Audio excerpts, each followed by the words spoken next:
미국 연방준비제도가 우리 시간 내일 새벽 열리는 연방공개시장위원회 FOMC에서 기준금리를 0.75%포인트 인상할 것이라고 월스트리트저널이 보도했습니다. 미 금리 인상을 앞두고 원달러 환율은 4.7원 오르고 코스피는 1% 가까이 하락했습니다. 현대차가 중국 시장을 겨냥한 전기 SUV를 내년 8월 출시합니다.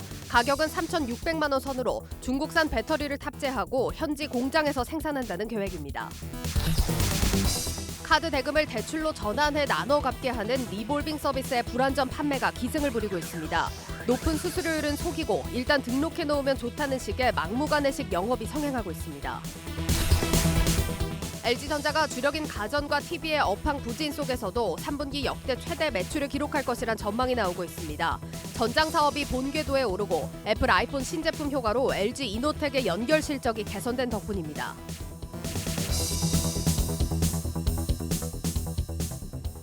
미국의 9월 기준금리 결정이 이제 몇 시간 남지 않았습니다. 숨죽인 우리 증시 박혜린 기자와 진단하겠습니다. 박 기자, 오늘 코스피 1% 가까이 떨어졌던데요? 네, 맞습니다. FOMC 결과를 앞두고 시장이 숨죽인 가운데 개인은 코스피, 코스닥 양시장 모두 순매수하는 모습을 보였습니다. 네. 그래도 지수 하락을 막기엔 역부족이었고요. 원달러 환율은 FOMC 경길감에 전날보다 4.7원 오른 1,394.2원으로 장을 마쳤습니다.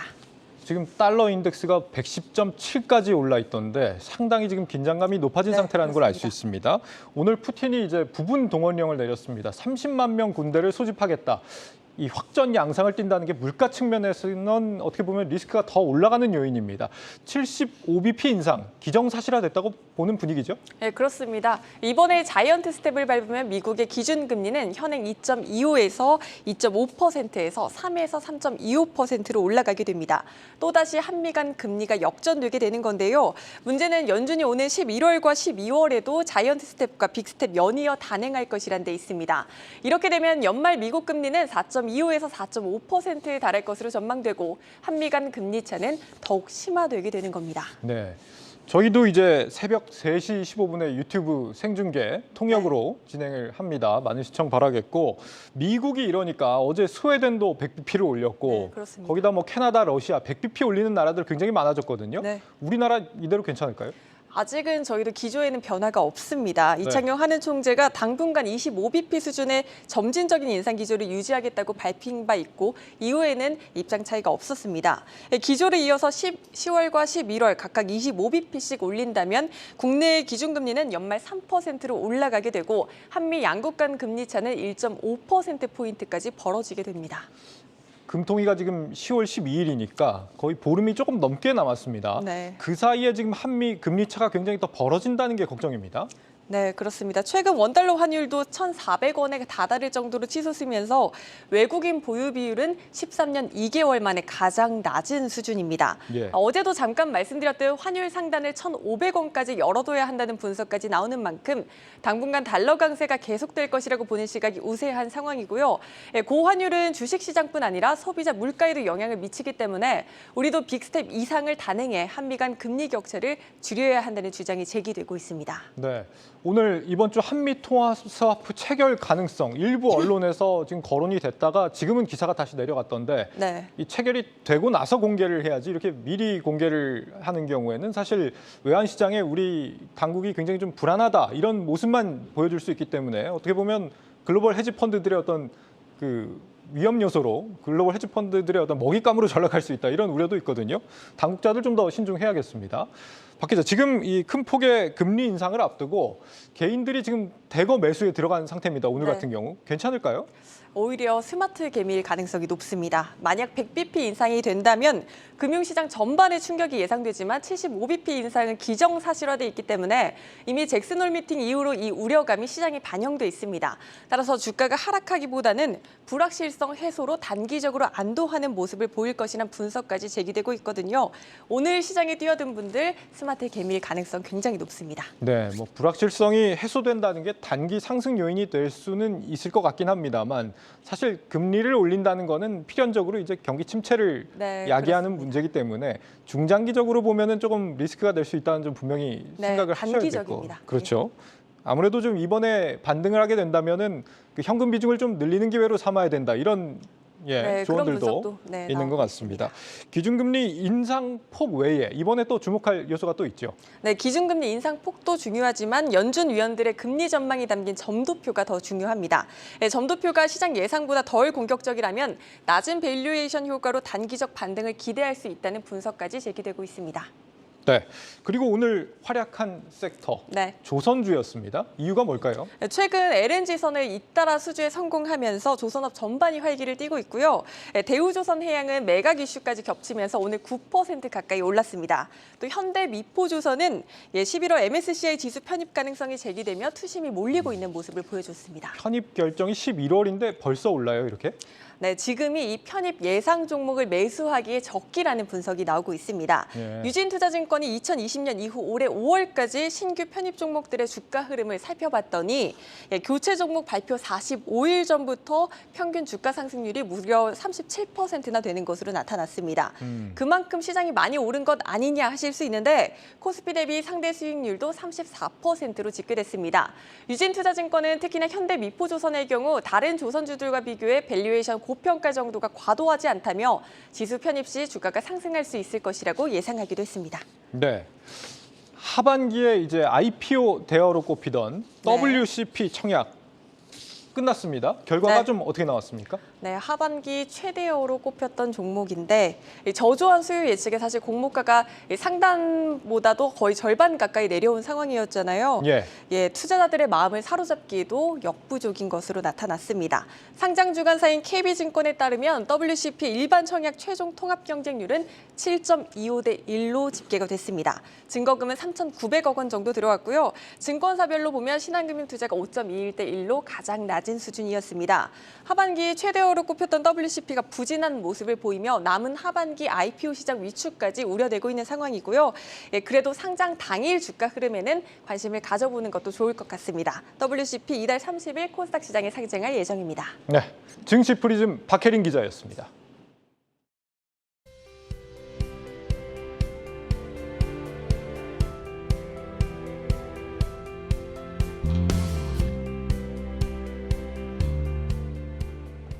네, FMC 앞두고 뉴욕 증시도 경계감이 짙긴 마찬가지였습니다. 월가 분석 들어보겠습니다. 이지우 기자 나와 있습니다.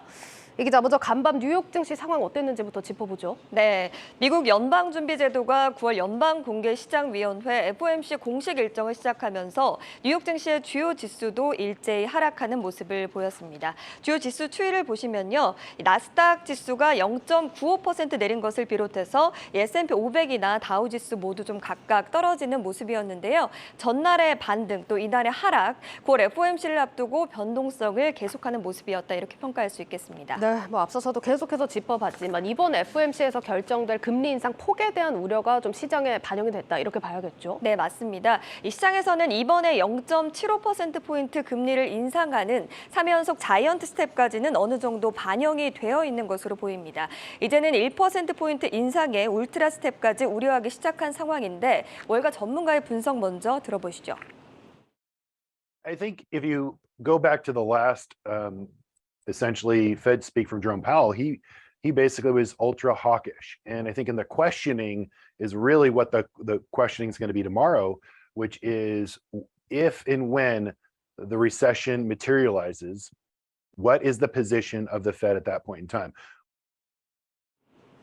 네, 시장의 예상처럼 0.75%포인트를 올린다고 해도 미국의 기준금리는 즉시 3에서 3.25% 수준이 됩니다. 2008년 이후 14년 8개월 만에 가장 높은 수치라고 할 수 있는데요. 예. 더 큰 문제는 여전히 좀 8%를 웃도는 물가 상승률에 비롯해서 또 아직까지는 탄탄한 고용 시장을 감안할 때 연준의 금리 인상이 당분간 중단되지 않을 수 있다는 데 있습니다. 결국 이제는 경기 침체에 대한 고민하지 않을 수 없다는 얘기입니다. 예, 이제는 정말로 코앞까지 이런 우려들이 다가온 상황인데 그럼에도 불구하고 연준은 지금 계속해서 소프트 랜딩, 그러니까 연착륙을 자신하는 상황 아닙니까? 네, 맞습니다. 이 소프트 랜딩은 고용 시장의 안정은 좀 안정대로 그대로 유지를 하면서 물가 하락을 유도하는 것을 의미를 하겠죠. 예. 이제 연준이 금리 인상을 단행하면서 세운 목표이기도 합니다. 이 중요하게 볼 부분은 고용 시장의 안정, 그러니까 실업률인데요. 예. 통상 실업률이 증가하면 경기 침체에 빠졌다고 보기 때문인데 현재 미국의 실업률 추이 추이를 보시면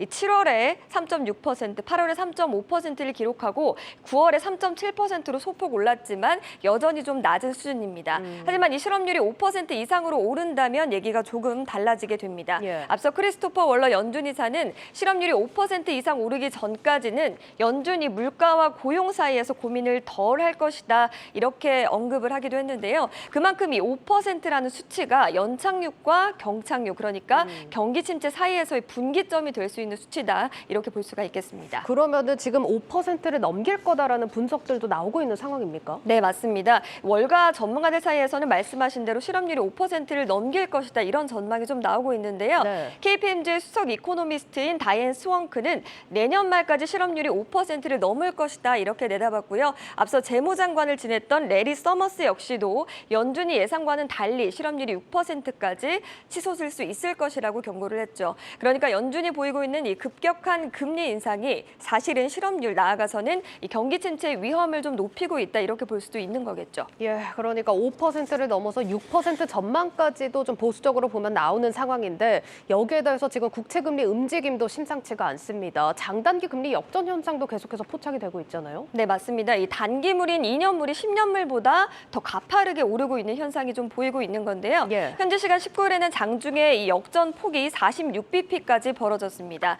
2000년 3월 이후 20년 넘게 볼 수 없었던 수준까지 좀 차이가 나고 있는 건데요. 이런 현상 역시 경기 침체의 대표적인 신호로도 해석이 됩니다.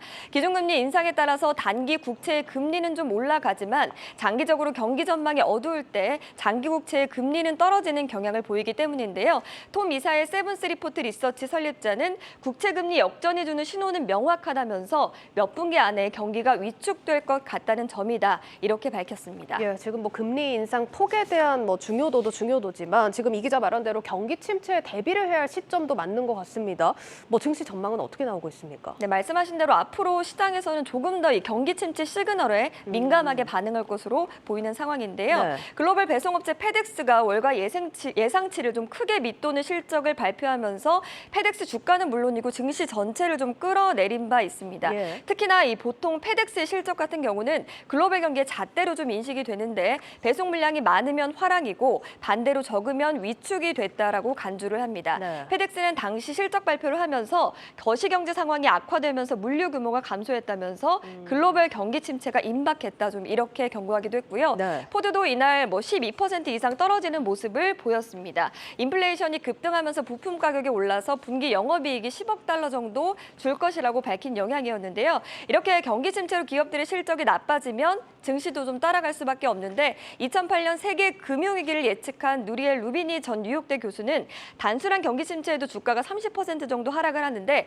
이번에는 심각한 경기 침체를 겪을 것이고 40% 이상 폭락할 수 있다 이렇게 예상을 했습니다. 네, 지금 기업 실적이라든지 장기 시장 전망 모두 매우 보수적으로 나오고 있습니다. 저희가 계속해서 월가의 투자 조언들 좀 들어보고 있는 상황인데 이번에는 어떤 조언들 나와 있을까요? 조금 비슷한 조언들이 계속해서 좀 나오고 있는 상황인데요. 네. 억만장자 투자자로 꼽히는 레온 쿠퍼맨은 많은 것을 좀 기대하지는 않지만 이 가격이 좀 매력적인 그런 종목들을 많이 보고 있다 이렇게 언급을 했습니다. 예. 경기 침체에 대한 우려가 계속되는 만큼 당분간 좀 지수 전체가 상승할 가능성은 낮겠죠. 그런 만큼 실적이 받쳐주는 개별 종목을 중심으로 접근하는 것이 좋겠습니다. 이날 나온 월가의 투자 의견을 중심으로 몇 가지 종목을 좀 소개해드리면요. JP 모간 같은 경우는 자율주행 기술 개발 업체인 루미나 테크놀로지스를 꼽으면서 목표 주가를 30달러로 제시를 했습니다. 그러면서 자율주행 라이다 기술이 시장에서 차별화에 성공했다 이렇게 밝혔고요. 예. 키뱅크 역시도 이 원유 업체죠. 다이아몬드백 에너지를 꼽으면서 목표 주가를 지금보다 상승 여력이 한 25% 정도 있는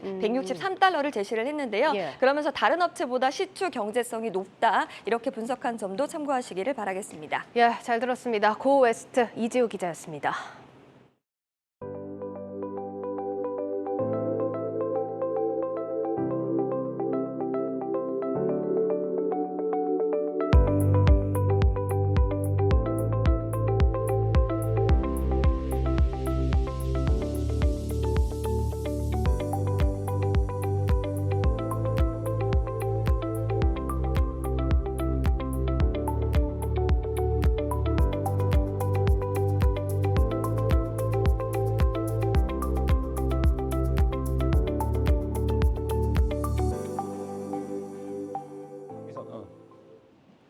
현대차 그룹이 내년 8월 중국에서 3천만 원대 전기 SUV를 출시하는 것으로 저희 취재 결과 확인됐습니다. 현지에서의 경쟁력을 고려해 중국산 배터리를 탑재하는 방식으로 가격을 크게 낮출 계획입니다. 강미선 기자가 단독 보도합니다. 현대차 그룹이 내년 8월 중국 시장에 전용 전기차 2대를 출시합니다. 출시될 차의 코드명은 현대차 5E와 기와 5V를 합쳐 5EV. 두 차종 모두 준준형급 SUV 모델입니다. 내연기관에 배터리를 탑재한 것이 아닌 중국 시장을 위해 별도로 개발한 순수 전기차라는 것이 특징입니다. 현대차 5E는 패밀리카 형태로 30에서 40대 가장을 겨냥했고 기아 5V는 1인 가구가 선호하는 스포티한 디자인으로 제작됐습니다. 가격은 20만 위안, 우리 돈으로 약 3,600만 원 선에서 결정될 전망입니다. 내년부터 중국에서 전기차 보조금이 폐지돼 가격 경쟁이 치열해질 것으로 전망되는 만큼 공격적인 가격 정책을 택한 것으로 풀이됩니다. 가격을 낮추기 위해 현대차가 가진 전기차 전용 플랫폼인 EGMP를 사용하지 않았고 배터리 역시 모두 중국산을 탑재하기로 했습니다. 현대차 관계자는 원래 SK온 배터리를 탑재하려고 했지만 가격이 2배 가까이 높아 포기하고 중국 LFP 배터리를 선택했다며 주행거리 500km를 달릴 수 있는 차종이라고 설명했습니다. 두 차종은 현재 중국 현지 공장에서 테스트 양산을 끝내고 소비자 평가까지 마친 상황으로 내년 8월 동시에 중국 시장에서 첫 선을 보입니다. 중국은 최대 전기차 시장으로 올해에만 500만 대가 넘는 전기차가 팔릴 것으로 예상되고 있습니다. 테슬라를 빼면 사실상 현지 메이커들이 장악한 중국 전기차 시장을 놓고 현대차가 정면 승부에 나섰다는 해석이 나오고 있습니다. 한국경제TV 강미선입니다. 카드 대금 결제를 대출처럼 나눠 갚게 하는 리볼빙 서비스에서 불안전 판매가 기승을 부리고 있습니다. 높은 수수료율은 숨기고 일단 등록하면 좋다는 식의 영업을 하는 정황이 저희 취재진에 포착됐습니다. 장슬기 기자의 단독 보도입니다. 고객이 우리 카드 이용하시면서요, 신용관리를 잘 해주셔가지고요, 예방 차원으로만 결제비율 100%로 일부 결제금액 약정 우리 카드 잔자에 등록만 해드리고 있는데요. 이용료나 가입비 연회비는 없으세요. 신용도 되시는 분들만 등록 가능한 서비스라 제가 확인차 연락드렸고요. 가능하면 등록해나가시는 게 좋으신데 고객도 괜찮으시죠? 카드사에서 걸려온 리볼빙 서비스 가입 권유 전화입니다. 전화를 받은 소비자가 알아들을 수 없을 정도의 빠른 속도로 상품 설명을 하고 이용료나 가입비가 없다며 자연스럽게 가입을 유도하는데 수수료에 대한 설명은 쏙 빠져 있습니다. 정무위원회 소속 송석준 의원이 금융감독원에서 받은 자료에 따르면 최근 3년간 리볼빙 서비스 관련 민원은 총 259건으로 집계됐습니다. 그중 절반 이상은 소비자에게 리볼빙 서비스에 대해 제대로 설명하지 않고 가입을 시킨 불안전 판매로 나타났습니다. 리볼빙 서비스는 카드 대금 일부만 결제하고 나머지는 다음 달로 2월에 일시적인 연체를 막아주는 서비스인데 그 수수료율은 카드론 이자보다 비쌉니다. 만약 밀린 카드 대금을 바로 갚지 못하고 2월이 수개월간 지속되면 카드 소비자가 향후 갚아야 할 원금과 이자가 눈덩이처럼 불어나는 구조입니다. 특히 이 수수료율은 변동될 수 있어 처음 약정한 수수료율보다 더 높아지기도 하는데 이를 제대로 안내받지 못했다는 불안전 판매 민원들이 실제 금감원에 접수되기도 했습니다. 이에 금감원은 카드사의 설명 의무를 강화한 리볼빙 판매 개선 방안을 발표했지만 시행 한 달을 앞두고 여전히 사은품 등을 미끼로 한 절판 마케팅이 성행 중입니다. 리볼빙 서비스 수수료율이 일반 카드론 수수료보다 무려 3%가 더 높은 사실상 아주 고금리 서비스인데 마치 이것을 제대로 설명도 없이 고객들에게 이거를 전가하는 형식이 돼서 비폭탄이 될 수가 있습니다. 그래서 이런 부분에 대해서는 철저한 실태조사를 거쳐서 각종 정책적으로 또는 제도적으로 신속한 조속한 조치가 필요하다고 생각합니다. 올 7월 말 기준 카드 리볼빙 2월 잔액은 5,800억 원 수준. 금리 인상이 지속되는 상황에서 이 같은 막무가내식 영업은 카드 소비자들의 건전성을 더욱 악화시킬 수 있다는 지적입니다. 한국경제TV 장슬기입니다. 우리나라가 수주한 이집트 엘다바 원전의 기자재 공급 규모가 6,800억 원 수준인 것으로 저희 취재 결과 확인됐습니다. UAE 바라카 원전 같은 과거 사례에 비하면 턱없이 적은 수준이지만 일감 절벽에 내몰린 원전 부품 업계에는 이마저도 단비입니다. 정원우 기자의 단독 보도입니다. 이집트 엘다바 원전 프로젝트 가운데 우리나라가 수주한 것은 2차 측 건설 사업입니다. 원전의 터빈 건물과 발전기 건물 등을 건설하고 기자재를 공급하는 내용입니다. 수주 규모 3조 원 가운데 한국수력원자력이 이집트에서 협의한 기자재 구입 예산은 4억 8,600만 달러로 확인됐습니다. 지금 환율로 우리 돈 6,800억 원 수준입니다. 13년 전 수주한 아랍에미리트 바라카 원전의 기자재 공급 규모가 10조 원이었던 것에 비하면 턱없이 작습니다. 1조 원 정도는 예상했던 업계의 전망에도 부족한 수준입니다. 원전의 주기기와 같은 핵심 기자재를 공급하는 것이 아니다 보니 기대만큼 일감이 나오지 않는 겁니다.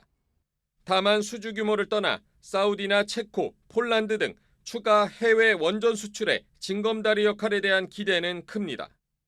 원전 부품업계 관계자는 워낙 한동안 일감이 없었다며 일단 해외 원전을 수주한다는 것 자체가 또 하나의 실적이 되는 것이라면서 추가 수주에 대한 기대감을 내비쳤습니다.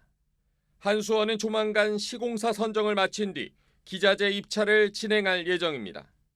시공사로는 두산 에너빌리티가 유력한 후보입니다. 기자재 입찰은 한수원과 시공사가 진행하게 되는데 입찰이 국제 경쟁 입찰 방식으로 이루어져 국내 업체가 모두 수주한다는 보장은 없습니다. 한국경제TV 정원우입니다.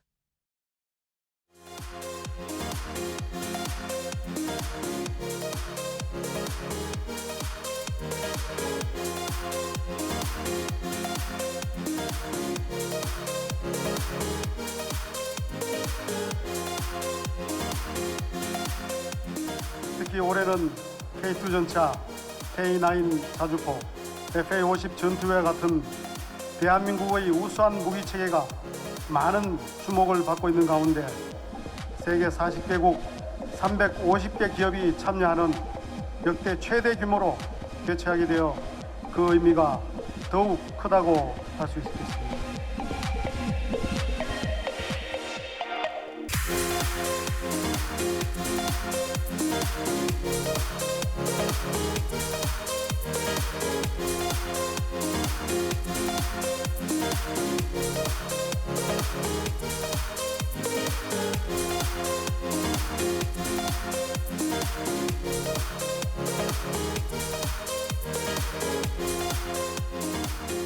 기존의 단일 추진체 헬리콥터에 비해서 8개 추진체가 되기 때문에 소음 부분이 산술적으로 보면 8분의 1로 줄어든다고 보시면 됩니다.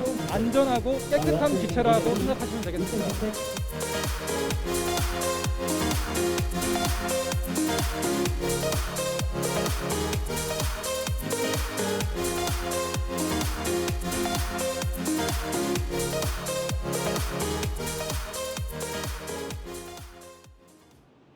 방금 전 해외 출장에서 귀국한 이재용 삼성전자 부회장이 다음 달 손정희 소프트뱅크 회장을 만나 ARM 인수와 관련해 제안을 듣기로 했다고 밝혔습니다. 지금 김포공항에 저희 취재 기자가 나가 있습니다. 양현주 기자 전해주시죠. 네, 저는 지금 김포국제공항에 나와 있습니다. 이재용 삼성전자 부회장이 이르면 다음 달 손정희 소프트뱅크 회장과 만나 ARM 인수 합병과 관련한 논의를 할 것으로 보입니다. 14일간 해외 출장 일정을 마치고 돌아온 이재용 부회장은 김포공항에 기자들을 만나 이번 출장에서 영국 반도체 설계 전문 기업 ARM 경영진을 만났냐는 취재진의 질문에 경영진을 만나진 않았다면서도 다음 달 손정희 회장께서 서울에 오시는데 아마 그때 우선 제안을 하실 것 같다. 잘 모르겠다고 답했습니다.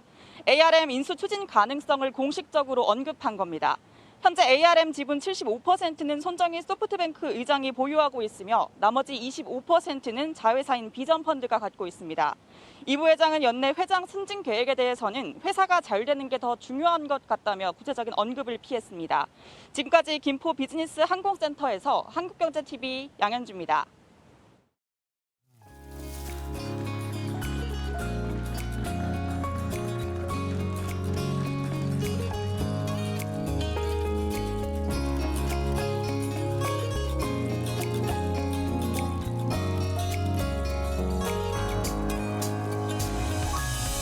그냥 하던 일 계속 하고 있는데 이렇게 챙겨서 상 주셔서 더 열심히 잘 하라는 걸로 생각하고 감사드립니다.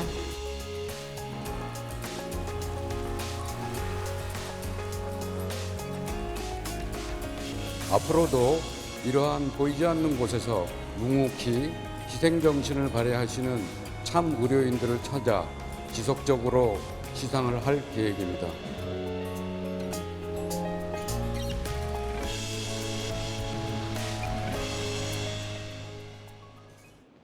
네, LG전자가 3분기 역대 최대 매출을 거둘 것이란 추정이 나왔습니다. 가전과 TV 판매가 부진한 가운데서도 이례적인 결과입니다. 이유를 알아보겠습니다. 산업부 정재훈 기자 나와 있습니다. 정 기자, 이 얘기하기 전에 앞서서 지금 방금 나온 이슈가 있죠. 해외 출장 마친 이재용 삼성전자 부회장, ARM 인수 추진을 사실상 공식화했다 이렇게도 볼 수 있을 것 같은데 의미를 좀 어떻게 봐야 되겠습니까? 그렇습니다. 이제 삼성전자, 그러니까 이재용 부회장의 입에서 그러니까 ARM이라는 얘기가 실질적으로 나왔다는 게 일단 첫 번째로 중요하고요. 그동안 몇 달 전부터 저희도 보도해드리기도 했지만 암 인수에 대해서 약간 시나리오처럼 흘러갔었거든요. 왜냐하면 그만큼 유망한 인수 매물이 없었기 때문에 ARM은 또 삼성전자가 지금 가장 필요한 시스템 반도체, 특히 팹리스, 반도체 설계 부분에서 이런 필요한 중요한 자산들을 많이 보유하고 있기 때문에 삼성전자에게 어떻게 보면 가장 필요한 존재였는데 이 암에 대해서 이재용 부회장이 직접 언급을 했다는 그런 측면에서 굉장히 좀 중요한 발언이었다 이렇게 말씀을 드릴 수가 있겠습니다. 아까 양현주 기자 생중계에서 본 것처럼 지금 손정희 회장이 75% 지분을 가지고 있고 나머지 이제 자회사인 비전펀드가 25% 들고 있는데 2020년에 이제 엔비디아가 우리 돈으로 약 50조 원의 인수를 하려다가 영국과 미국 등 이제 반도체 당국에서 이제 반독점 당국에 의해서 좀 규제에 막힌 적이 있는데 이번 인수를 좀 어떻게 진행할 것인지도 앞으로 좀 펼쳐나갈 여러 가지 시나리오가 나올 것 같고요. 그런 측면에서 이번 이재용 부회장의 발언은 굉장히 좀 중요한 삼성전자에게서는 가장 역대급 인수 매물이 지금 희망사항으로 나왔다 이렇게 볼 수 있을 것 같습니다. 예, 다음 달을 또 기다려 봐야겠고 일단 오늘 준비한 얘기를 한번 해보죠. 추정치이긴 한데 LG전자 3분기 실적 지금 얼마로 예상이 되고 있는 겁니까? 일단 매출만 보면은 20조 1천억 원으로서 사실 지난해 코로나19 특수로 늘었을 때보다 더 많은 이제 매출치고요. 영업이익도 8,441억 원이 지금 좀 추정이 되는데 매출과 영업이익을 이제 각각으로 보면은 각각 8.2%, 40% 정도 늘어난 수치입니다. 말씀하신 것처럼 이제 3분기 역대 최대 매출이고요. 영업이익도 크게 늘어난 모습이죠. 다만 이제 이 기저 효과가 좀 있는데요. 지난해 3분기에 이제 LG전자가 GM 전기차 이제 볼트 리콜에 대해서 이제 대손 충당금을 한 4,800억 원 정도 쌓아놓으면서 그런 효과가 좀 있었습니다. 이거를 이제 작년 이익에다 대입을 해보면은 사실상 올해는 이익에서는 1,300억 원 정도 감소를 했다라고 이제 보는 게 정확한 상황이고요.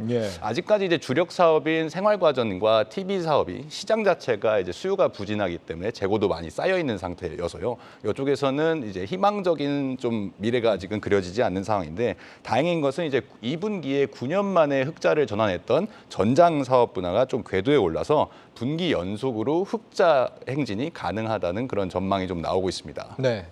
지금 자동차 전기 장치를 말하죠. 전장 사업이 궤도에 오른 게 이번 실적 기대감의 배경이다. 지금 이게 어느 정도길래 이런 평가가 나오는 거죠? 일단 전장 사업 매출만 보면 지난 2분기에 이제 매출 2조 원 정도를 달성했는데 이거는 이제 분기 매출 기준으로 보면 매출 비중이 10% 정도에 미치지 않습니다. 그리고 영업이익도 500억 원 정도 나왔기 때문에 전체에서 보면 사실 그게 아직은 큰 수준은 아니죠. 다만 좀 이제 주목을 해봐야 할 대목은 이제 꾸준히 그러니까 9년 만에 적자에서 흑자로 전환했다는 건 그만큼 오랜 시간 인고의 세월이 있었다라는 거잖아요. 이제 공급망이 좀 안정화가 되고 또 비용 증가, 원가를 절감할 수 있는 시스템 자체가 좀 마련이 됐기 때문에 앞으로 분기마다 흑자를 계속해서 낼 수 있는 시스템이 좀 마련될 수 있다라는 게 이제 증권가에서 좀 분석하는 시각입니다.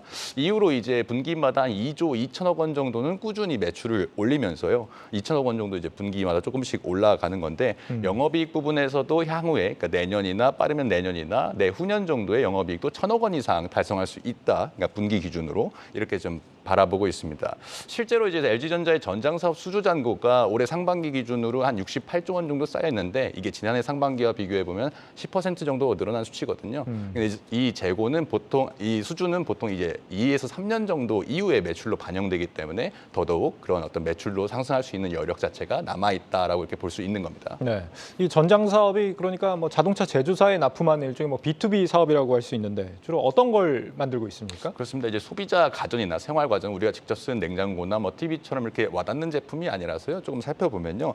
크게 이제 인포테인먼트 제품과 이제 전기차 부품 그리고 차량용 램프 이렇게 좀 나눠 볼 수 있습니다. 예. 회사별로 보면 이제 LG전자 자체적으로 전장 사업을 하는 게 인포테인먼트 부분이고요. 또 이제 LG 마그나 이제 합작법인을 세웠었죠. LG 마그나가 하는 게 전기차 파워트레인, 그러니까 전기차 부품들을 하고 있습니다. 네. 그다음에 오스트리아 업체였던 이제 GKW를 인수하면서 여기가 자동차용 차량용 헤드램프를 하고 있어서요. 굳이 이제 포지션, 그러니까 비중을 좀 따지자면 인포테인먼트가 50%, 뭐 전기차 부품이 30%, 램프가 20% 정도인데 여기에 이제 연결로 잡히는 LG 이노텍의 전장, 모터와 센서 등까지 합치면은 네. 좀 다양한 분야에서 전기차 부품들을 자동차용 부품들을 만들고 있다라고 볼 수 있죠. 지금 LG전자 자회사 LG 이노텍 같은 경우는 애플과의 그 어떤 신제품 그 관련된 또 수혜가 기대되고 있는 상황 아닌가요? 그렇습니다. 저희도 많이 보도해드렸지만 아이폰 14 시리즈에서 이제 카메라 모듈 부분에서 LG 이노텍이 많은 부분 70% 정도를 공급하고 있기 때문에 네. 여기서 이제 아이폰 14가 뭐 많이 팔리냐 안 팔리냐 말들이 많지만 확실히 고가 라인업인 프로와 프로 맥스 이 모델들은 오히려 대만 폭스콘, 그러니까 아이폰을 조립해서 생산하는 대만 폭스콘의 일반 모델을 밀어내고 더 10% 정도 프로와 프로 맥스를 좀 생산해달라고 대만 현지에서 소식이 나올 만큼 조금 이쪽 라인에서는 좀 인기가 많아서요. 이 더 고가의 카메라 모듈이 들어가는 제품들이거든요. 그렇게 되면 LG 이노텍으로서는 더 많은 수익을 거둘 수 있는 그런 환경이 마련된다라고 볼 수 있습니다. 그래서 LG 이노텍 같은 경우에는 이제 아이폰 실제적으로 3분기에 전 세계 시장에서 풀리는 4분기까지, 그러니까 애플의 아이폰은 특히 4분기에 이제 전 세계 시장에 출시가 돼서 더 많이 팔리게 되는데 이때 더 많은 이익을 거둘 수 있다라는 측면이 나오고 있습니다. 3분기에 LG 이노텍의 이제 영업이익 추정치는 한 4,200억 원 정도 되고요. 4분기에는 한 5천억 원 이상을 달성할 것으로 보이는데 이제 연결 실적으로 LG 이노텍은 LG전자가 40%의 지분을 가지고 있기 때문에 연결을 잡히거든요. 그러니까 아까 우리가 앞서 본 것처럼 LG전자의 이익이 8,400억이 3분기에 이제 예측이 되는데 LG 이노텍이 4,200억이 추정이 되는 거잖아요. 그러니까 반절 정도까지 이제 많은 부분을 LG 이노텍 효과를 볼 수 있다라고 볼 수 있는 거죠. 그 전장과 LG 이노텍 이 두 가지가 지금 LG전자의 효자 노릇을 하고 있는 상황이고 여기서도 지금 또 그 외에도 주력 사업이라고 할 수 있는 지금 생활가전, TV 이쪽에서도 지금 신제품들이 좀 나온 게 있습니다. 뭐 색이 바뀌는 냉장고 그리고 뭐 초대형 OLED TV가 나왔는데 이건 뭐 전망이 좀 어떻습니까? 그렇습니다. 이제 LG전자가 이번 달 초였죠. 이제 국제 가전박람회 이제 독일 이파에서 공개한 제품들인데요. 뭐 색이 바뀌는 냉장고는 쉽게 말해서 내가 원하는 색으로 그러니까 이제 비스포크나 LG 오브제 컬렉션처럼 판넬로 어떤 소비자의 커스터마이징 개성을 추구하는 제품이 아니라 직접 소프트웨어로 조명, 그러니까 빛을 바꿔가지고 소비자가 원하는 색상을 만드는 제품인데 뭐 오늘 출시가 됐습니다. 공교롭게도. 근데 이런 제품들이 이제 조금 프리미엄 OLED TV 98인치도 사실 돈으로 따지면은 가격이 4천만 원 가까이 돼서요. 굉장히 4천만 원이요? 예, 자동차 가격이라도 비교가 되는데 이런 프리미엄 제품들에 대한 수요가 이제 시장 상황과 좀 반대로 계속 견조하게 유지가 됐고 있다는 게 이제 기업과 시장의 입장이어서요. 이런 신제품들을 계속해서 많이 팔겠다. 그래서 이제 조금 판매량 자체는 줄어들어도 수익성은 높일 수 있다. 이런 전략으로 이제 LG전자가 주력 사업을 이끌어 나갈 앞으로 그런 방향이고요. 또 하나 좀 지켜봐야 할 거는 LG전자가 이제 신사업으로 로봇 사업을 추진하고 있습니다. 그렇기 때문에 이 신사업의 한 축으로 뭐 삼성전자도 마찬가지, 현대자동차도 마찬가지고 LG전자도 로봇을 지금 하나의 축으로 삼고 미래를 향해 달려가고 있잖아요. LG전자 같은 경우에 여러분들이 잘 아시는 이제 클로이봇 같은 것들이 뭐 시중 공항이나 뭐 백화점 이런 데 돌아다니고 있는데 이거 외에도 이제 CJ 대한통운과 물류 로봇을 만들다든지 뭐 KT와 서비스 로봇 플랫폼을 이제 제휴를 한다든지 해서 올해만 해도 저렇게 많은 기업들과 제휴를 하면서 시장을 좀 확장하고 있는데 이건 아직 상용화가 이제 막 시작한 단계여서요. 아직까지 이제 실적에 영향을 미치기까지는 좀 오랜 기간이 걸릴 것으로 보입니다. 네, 여기까지 듣도록 하죠. 산업부 정재용 기자였습니다.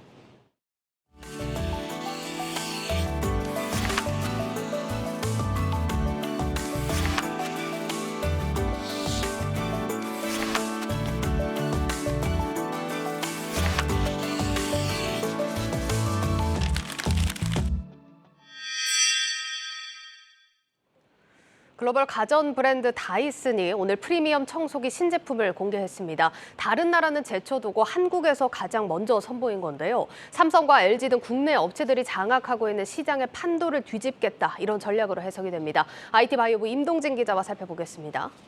임 기자, 먼저 이번 신제품은 기존 제품들과 비교해서는 어떤 차이가 있을까요? 네, 다이슨이 그동안 출시했던 이 무선 청소기 스틱형 제품들은 이 V 시리즈였습니다. 그래서 V6부터 V15까지 출시가 됐는데요.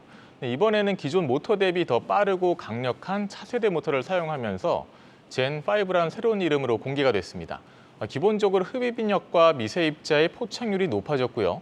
또 바닥 표면이 얼마나 깨끗한지 이 LCD 화면을 통해 실시간으로 확인할 수 있어서 청소를 계속하거나 아니면 다른 장소로 이동해야 하는 시점을 사용자가 알 수 있는 것도 특징입니다. 예, 이번에 이 다이슨이 한국에서 또 가장 먼저 신제품을 공개했는데 네. 어떤 의미가 있다고 봐야 될까요?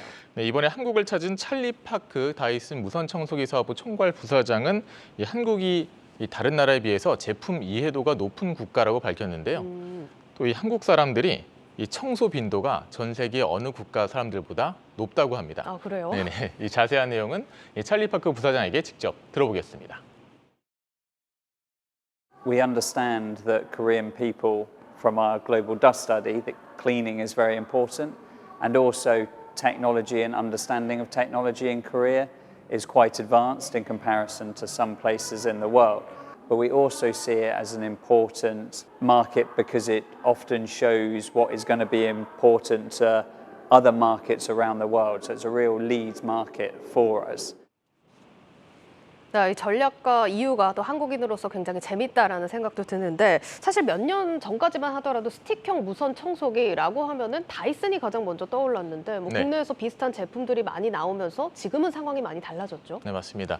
사실 국내에 이 무선 청소기 스틱형의 붐을 일으킨 건 다이슨이었습니다. 예. 2016년엔 점유율이 90%에 달했는데요. 뭐 2017년에 이제 LG가 이 새로운 제품을 출시하고 삼성전자도 신제품을 내놓으면서 2018년엔 다이슨의 점유율이 50% 수준까지 떨어졌습니다. 청소기에 물걸레를 탑재하는 등 이 국내 기업들이 아무래도 한국 소비자들의 성향이나 요구 사항들을 더 세심하게 반영한 덕분인데요. 업계에 따르면 현재는 LG와 삼성이 각각 30에서 40%대의 점유율을 차지하고 있고 다이슨은 10%대에 불과하다고 합니다. 다만 다이슨 제품의 경우에는 국내보다 많게는 20% 이상 싸게 살 수 있는 해외 직구 판매가 많기 때문에 실제 점유율은 더 높을 것이란 분석도 나옵니다. 네, 뭐 이번 신제품이 지금의 점유율 구도를 타개할 키가 될지 좀 주목이 되고 있는 부분인데 사실 코로나 이후에 전 세계적으로 이런 위생에 대한 관심이 높아지다 보니까 우리나라뿐만 아니라 뭐 글로벌적으로도 청소기 시장 굉장히 커질 것 같은데 어떻습니까? 네, 다이슨이 올해 발표한 이 글로벌 조사 결과에 따르면 코로나19 확산 이후에 이 95%의 사람들이 깨끗하고 건강한 공간을 유지하기 위해 청소의 수가 비슷하거나 늘었다고 밝혔습니다. 또한 전체 응답자 중 44%가 집안에 먼지가 많거나 바닥에 눈에 보이는 먼지를 발견했을 때 청소의 필요성을 느낀다고 답했는데요. 이는 지난 2020년 기준 응답 결과인 33% 대비 증가한 수치입니다. 네, 또 이 시장조사기관 리포트 링커에 따르면 글로벌 무선 청소기 시장은 지난해 67억 3천만 달러에서 2026년 94억 3천만 달러까지 성장할 것으로 예상되고 있는데요. 특히 코로나19 여파가 남아있는 지난해와 올해 성장률이 상대적으로 높을 전망입니다. 네, 이렇게 시장이 커지는 만큼 경쟁도 더 치열해질 것 같습니다. 다이슨은 한국 시장에 뭐 이렇게 공을 들이고 있는데 우리 기업들도 해외에 이렇게 공을 들이고 있나요? 네, 사실 아직까지는 뭐 글로벌 시장에서 휴대폰이나 스마트폰이나 아니면 TV처럼 국내 기업들의 영향력이 크지는 않습니다. 하지만 지속적으로 이 영향력을 확대해가고 있는데요. LG전자의 경우에는 코드제로 제품을 2015년부터 수출하기 시작했는데 현재 미국과 캐나다, 호주, 대만 등 18개국에서 판매하고 있습니다. 삼성전자는 Z 제품을 50개국 이상으로 수출하고 있고요. 지난해 글로벌 매출이 전년 대비 50% 이상 성장했습니다. 특히 폴란드와 카자흐스탄에서 좋은 반응을 얻고 있다고 하는데요. 폴란드에서는 지난 2월에 삼성전자가 무선 스틱 청소기 시장에서 점유율 1위를 달성하기도 했습니다. 네, 이렇게 다이슨이 또 신제품을 한국에 처음으로 내놓으면서 프리미엄 청소기 시장 다시 또 치열한 격전지가 될 것으로 보입니다. IT 바이오부 임동진 기자였습니다.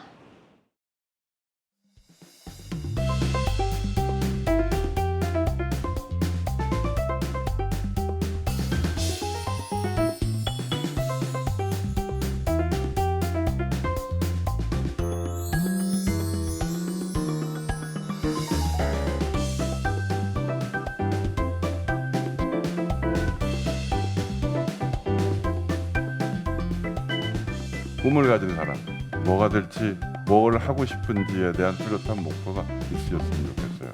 그리고 스테이 헝그리, 늘 지금의 성취에 만족하지 않고 더 큰 도전을 하는 사람. 저희는 이런 분들이랑 같이 일을 하고 싶어요.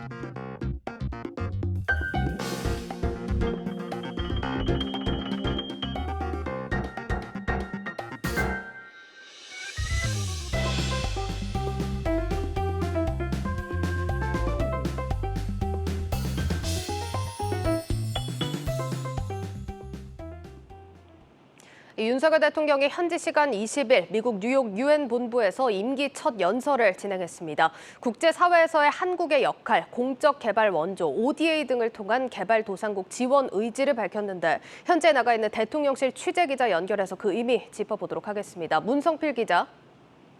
네, 뉴욕입니다. 이번 윤석열 대통령의 유엔 총회 연설 어떤 점에 주목을 하면 되겠습니까? 네, 윤 대통령은 자유와 연대라는 키워드에 초점을 맞췄습니다. 이를 위해 국제사회에서 한국이 주도적인 역할을 하겠다는 의지를 부각했습니다. 이른바 기여 외교입니다. 1인당 GDP가 과거 1953년 전쟁 직후 67달러였던 한국이 이제는 3만 달러를 넘어선 전 세계 12위 국가로 성장했으니 제2, 제3의 한국을 만드는 데 역할을 하겠다는 의미입니다. 대통령실 고위 관계자는 현지에서 기자들과 만나 도움을 받던 나라에서 도움을 주는 나라로 유엔에 자신 있게 책임 있는 국가로서 이야기할 수 있다고 생각한다고 말했습니다. 그러니까 도움이 필요한 나라들에 한국이 선도적으로 도움을 주겠다 이런 의미인 것 같은데 지금까지의 지원 규모는 어땠습니까? 지난해를 기준으로 한국은 OECD 개발원조위원회 29개 회원국 중 지원 규모로 보면 15위에 위치하고 있습니다. 전년보다 한 단계 상승한 순입니다. ODA 규모는 지난해 총 28억 6천만 달러입니다. 이 가운데 양자 원조가 21억 5천만 달러, 세계은행 또는 지역개발은행에 출자하거나 유엔에 출연한 다자 원조가 7억 1천만 달러입니다.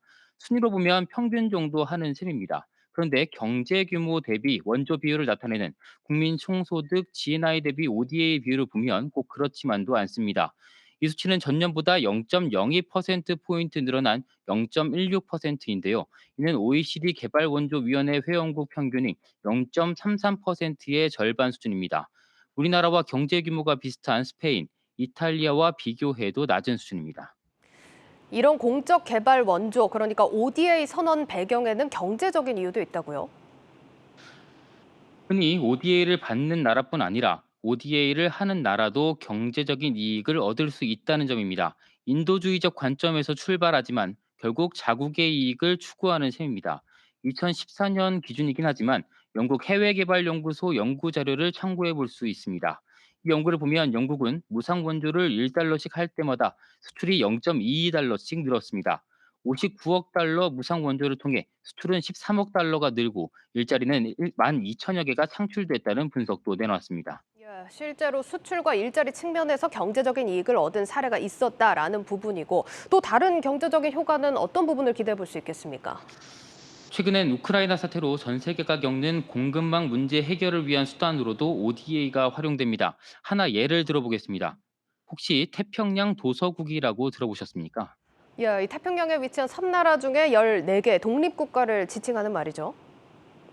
맞습니다. 최근 이 지역을 두고요. 중국과 미국, 호주, 일본 등 주요국 간 경쟁이 심화되고 있습니다.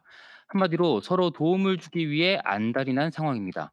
규모가 작은 섬나라로 구성돼 있지만 세계 주요 해상 수송로인 태평양 항로가 위치한 지리적 요건에 전 세계의 약 14%인 광대한 규모의 배타적 경제 수요로 풍부한 해양 수산 자원을 보유하고 있기 때문입니다. 중국은 지난 2020년까지 이 지역에 26억 1,572만 달러를 직접 투자했고요. 미국은 지난 2019년 이 지역에 1억 달러 규모의 재정 지원을 약속한 데 이어 2020년에는 3억 3천만 달러 규모의 추가 지원을 발표했습니다. 여기에 올해 앞으로 10년간 매년 6천만 달러를 지원할 계획이라고 밝히기도 했습니다. 호주는 이 지역 인프라 구축을 위해 최대 약 20억 5천만 달러 차관과 3억 4천만 달러 규모 무상 원조를 집행했고 일본은 지난 2020년 약 2억 8,900만 달러 규모의 ODA를 진행했습니다.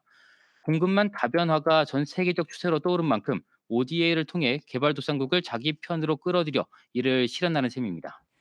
단순히 도움을 준다가 아니라 복잡한 셈법이 있는 거군요.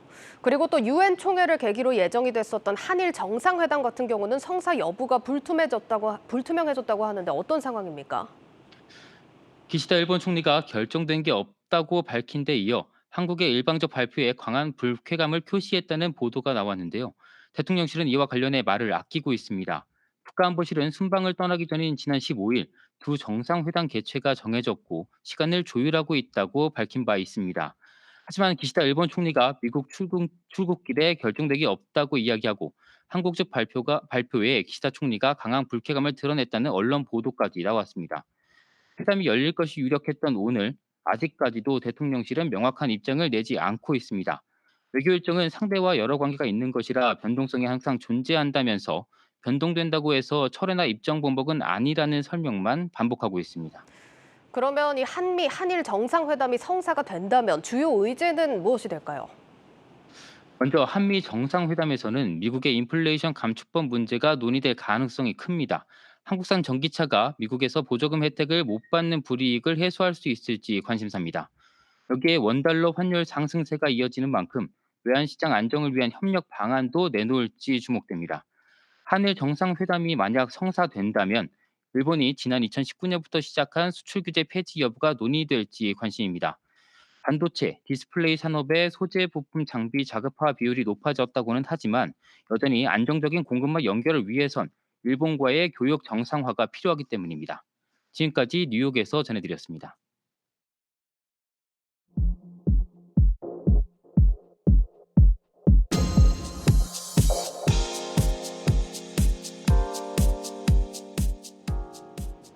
기업 구조 개편 과정에서 일반 투자자들의 피해 가능성을 검토하겠다. 이복현 금융감독원장이 오늘 이렇게 강조했습니다. 물적 분할 문제를 비롯해 주주 권익을 침해하는 사례들에 대해 경고성 발언을 내놓은 것으로 풀이됩니다. 홍원표 기자입니다. 최근 풍산과 DB하이텍 등이 잇따라 물적 분할을 하겠다고 밝혔습니다. 이 소식에 해당 기업의 주가가 급락하며 개인 투자자들이 큰 손실을 입었습니다. 금융당국은 개인 투자자들을 외면하고 있는 상장사에 보다 높은 책임의식을 강조했습니다. 국내 주식시장은 일반 투자자의 참여가 급격히 증가하는 상황에서 주주가치 제고를 위한 상장회사의 역할에 대한 어떤 필요성에 대해서도 국민적 인식이 높아지고 있습니다. 상장회사 임직원 여러분들께서도 우리 상장회사의 품격과 자부심에 맞는 어떤 준법의식 제고 LG 에너지솔루션과 카카오페이, SK바이오사이언스 등은 모두 알짜 사업을 분할한 회사입니다. 특히 모 회사 주가는 오랜 시간이 지났지만 분할 전 주가를 전혀 회복하지 못하고 있습니다.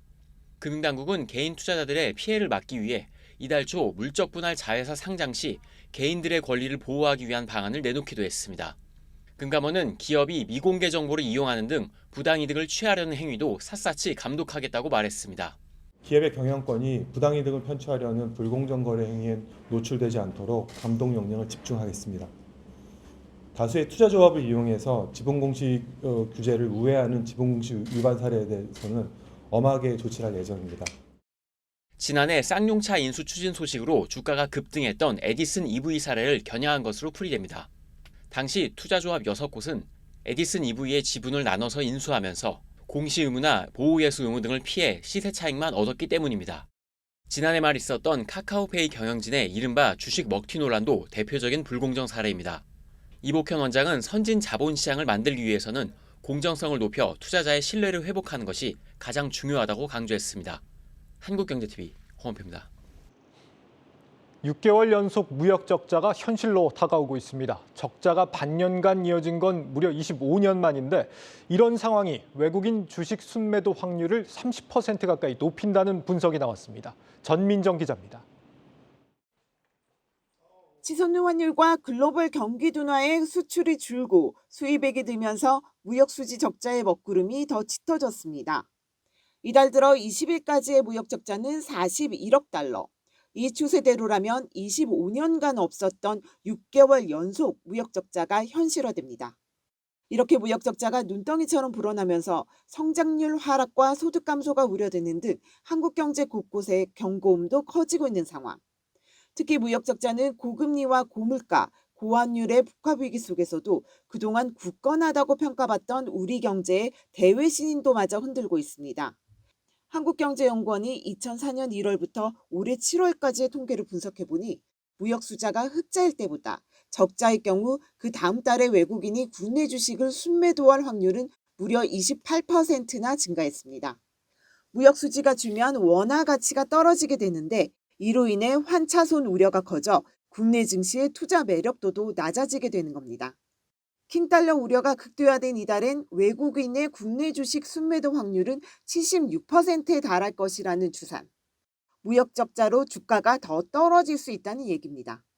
무역 적자의 부작용 우려가 일파만파로 커지자 다급해진 정부도 대책 마련에 나섰습니다.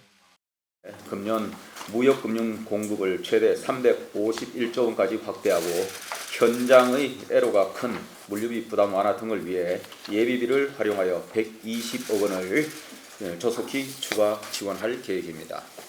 무역 수지 변동성이 축소될 수 있도록 에너지 절약 및 이용 효율화를 위한 방안을 조만간 다만 원자재값 상승에 따른 수입 증가와 글로벌 경기 침체로 인한 수출 둔화가 무역 수지 악화의 주된 원인이기 때문에 강도 높은 환율 안정책을 마련해 금융시장의 불안을 차단하고 기업의 수출 경쟁력을 확보하는 것이 더 중요하다는 지적이 나옵니다. 여러 가지 통제되지 못하는 거시 변수들이 있기 때문에 그 효과가 얼마나 클지는 금리를 높이면 경제가 상당히 위축될 수 있지만 일단 급한 게 환율이기 때문에 금리를 그 미국에 맞춰서 어느 정도 같이 올려야 될 것 같고 적극적인 외교 정책도 통해서 기업들이 많이 수출할 수 있는 길을 열어줘야 될 것 같은 생각이. 외국인 투자자가 국내 증시에 미치는 영향이 상당한 만큼 정부의 무역 수지 관리는 실물 경제뿐만 아니라 국내 금융시장 안정 차원에서도 시급한 과제가 됐습니다. 한국경제TV 전민정입니다. 뉴스플러스를 마치겠습니다. 여러분 고맙습니다.